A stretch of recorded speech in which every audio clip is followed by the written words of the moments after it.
Good morning everyone.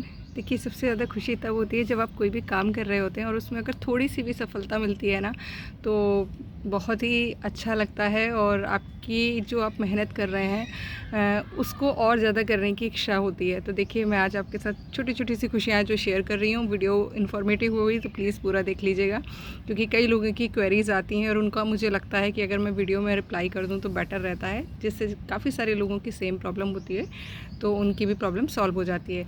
मिर्ची के लिए बहुत सारे क्वेरीज़ हैं कि मैम मिर्ची पर फूल आ रहे हैं लेकिन फल नहीं बन रहे हैं। यकीन मानिए, मैं जैसे हमेशा आपके साथ कहती हूँ कि जो भी चीज़ कर रही हूँ वो शेयर कर रही हूँ। ये एक मिर्ची का पौधा है जो पिछले आई थिंक शायद मेरे पास 6-8 महीने से है, दिखाया भी था। और अब देखिए, जैसे जैसे बारिश हो रही है, आपको बीच बीच में आपको पता है, और मिर्ची देखिए कितनी बढ़िया मिर्ची आ रखी हैं।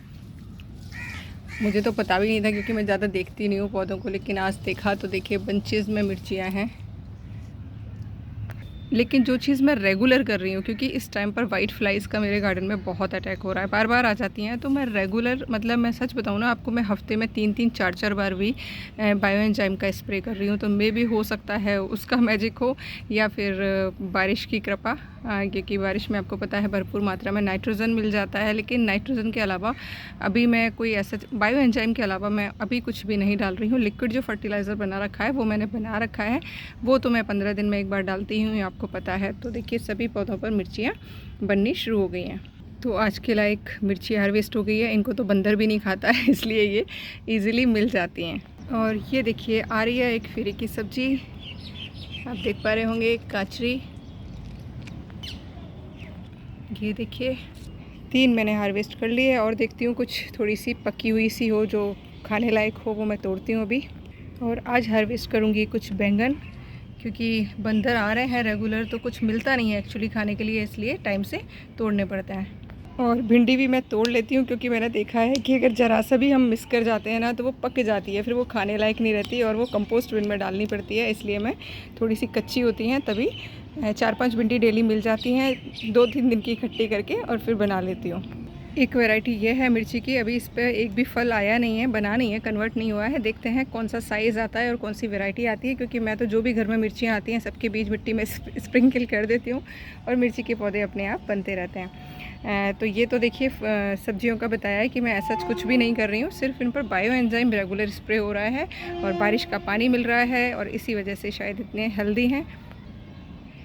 दूसरी टिप, आपके यहाँ अगर कॉलियस बच गया है, पुराने पिछले साल का है, तो उस पर फ्लावरिंग होना स्टार्ट हो गई होगी, आप इसकी रेगुलर पिंचिंग करते जाइएगा, क्योंकि नहीं करेंगे तो फूल आने शुरू हो जाएंगे, और जैसे ही फूल आएंगे आपके जो पौधे हैं थोड़े डल होना शुरू हो जाएंगे, क्योंकि मैच्योरिटी का साइन होता है। फूल बनाने में सारी ताकत लगा देता है पौधा, और कहीं ना कहीं धीरे धीरे करके थोड़ा सा गड़बड़ होने लगता है। तो मैं फूल कभी भी नहीं बनाती हूँ इनके, हमेशा आपने देखा होगा पिंच करती रहती हूँ, और पिंचिंग की वजह से ही होता है कि इस पर ब्रांचेज आती रहती हैं मल्टीपल, और जितने भी मेरे कॉलियस प्लांट हैं वो थोड़े हेल्दी भी रहते हैं, और बुश, मतलब आप देखते होंगे बुशी रहते हैं काफ़ी।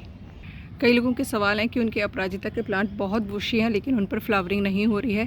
तो मेरे यहाँ पर शायद जल्दी फ्लावरिंग इसलिए होने लग जाती है कि देखिए, खाद तो आपको पता ही है क्या देती हूँ या कैसे पॉट फिल करती हूँ, लेकिन फूल आने का रीज़न मुझे जो लगता है, इन पौधों को स्ट्रेस बहुत मिलता है, क्योंकि देखिए खुले आसमान के नीचे हैं, और ऐसा नहीं है कि बारिश हो रही है तो धूप नहीं निकलती है। जब भी धूप निकलती है तो मैंने अक्सर शेयर किया कि दोपहर में मेरे पौधे मुरझा जाते हैं, यानी पानी की बहुत कमी हो जाती है, और ये पौधे बार बार स्ट्रेस में जाते हैं, और इसी स्ट्रेस के कारण आपको पता है पौधा अपने आप को बचाने के लिए मतलब फूल की कली बनाता है, क्योंकि उसको बीज बनाना होता है, और नेचुरल है वो उसके लिए एफर्ट करेगा तो फूल अच्छे से खिलने लग जाते हैं। तो जो भी आपके पौधे लगे हुए हैं उनको अगर आप खाद दे रहे हैं, पानी दे रहे हैं, पूरी धूप दे रहे हैं, तो थोड़ा सा उनको ओवर पैम्पर्ड मत करिए, बहुत ज़्यादा केयर मत करिए, उनको थोड़ा सा स्ट्रेस भी देना सीखिए, क्योंकि जो अब तक 3-4 साल में मैंने सीखा है कि पौधों को स्ट्रेस बहुत ज़रूरी होता है, तभी वो फ्लावरिंग बहुत अच्छे से करते हैं। और वैसे भी कहा जाता है कि एक्स्ट्रा किसी भी चीज़ की केयर करो, वो चाहे इंसान हो, जानवर हो, या फिर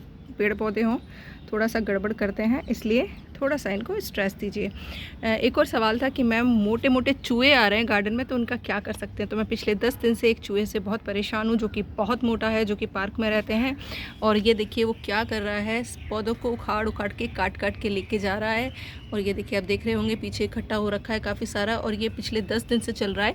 एक दिन मैंने उसको पिंजरे में ले भी लिया था, लेकिन वो इतना मोटा है कि पिंजरे को खोलकर निकल गया। तो देखिए आतंक मचाया हुआ है। देखती हूँ या तो पिंजरा बड़ा लेकर आना पड़ेगा थोड़ा सा ऐसा, जो वो खोल ना पाए। बाकी देखिए मैं कोई उपाय सच नहीं करती हूँ। आप पिंजरा ज़रूर रख लीजिए और फिर उसे कहीं दूर छोड़ के आइएगा। अगर आसपास छोड़ कर आएंगे तो वो वापस आ जाएगा।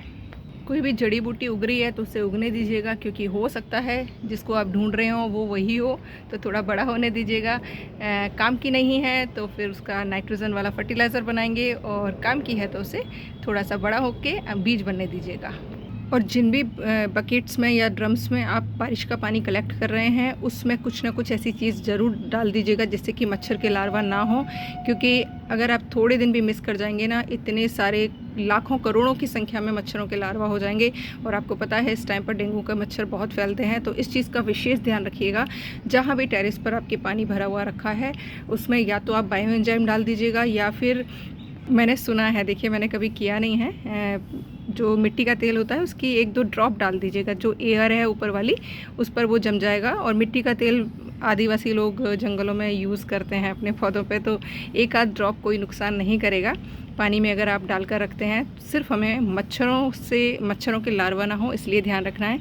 दूसरा, आप उसे बिल्कुल कवर करके रख सकते हैं भरने के बाद में, जिससे कि उसके अंदर मच्छर अपने जो है लार्वा ना दे पाएँ, मतलब एग लेइंग जो भी वो करते हैं वो ना कर पाएँ। और मैंने तो सुना है जो देशी लैंटाना होता है, इसकी भी अगर हम पत्तों की चटनी बनाकर पानी में डाल देते हैं ना, तो भी मच्छर नहीं आते हैं। तो ये चीज़ भी आप ट्राई कर सकते हैं। मैंने कभी किया नहीं है, आप करके देखिएगा, क्योंकि ये तो नुकसान भी नहीं करेगा आपके पौधों को, अगर आपको कोई और चीज़ नहीं डालनी है तो ये है कुछ छोटी छोटी चीज़ें जिनका ध्यान रखकर आप अपने गार्डन को थोड़ा सा अच्छे से मेंटेन कर सकते हैं। हालांकि मिस्टेक मेरे से भी होती है, जिन मिस्टेक्स को मैं अक्सर आपके लोगों के साथ शेयर करती रहती हूँ। और इस बार बीज से सभी फलों वाले पौधे भी ज़रूर उगाइएगा। मेरे टेरेस पर कई उदाहरण हैं, मैं आपको दिखाती हूँ। ये मेरा, आप देख पा रहे होंगे, एक नींबू ही नज़र आ रहा है, इस पर सिर्फ 2 नींबू आए हैं। ये मेरा 12 मासी नींबू का पौधा है, जो कि मैंने 3 साल पहले बीज से लगाया था, और इस पर फर्स्ट बार फ्लावरिंग हुई है। कुछ ही फ्रूट कन्वर्ट हो पाए हैं क्योंकि पॉट छोटा है। इनको मैं बड़ा पॉट दूँगी अब, और जिससे कि मैं बहुत अच्छे से इन पर फ्रूटिंग ले सकूँ। Thank you for watching.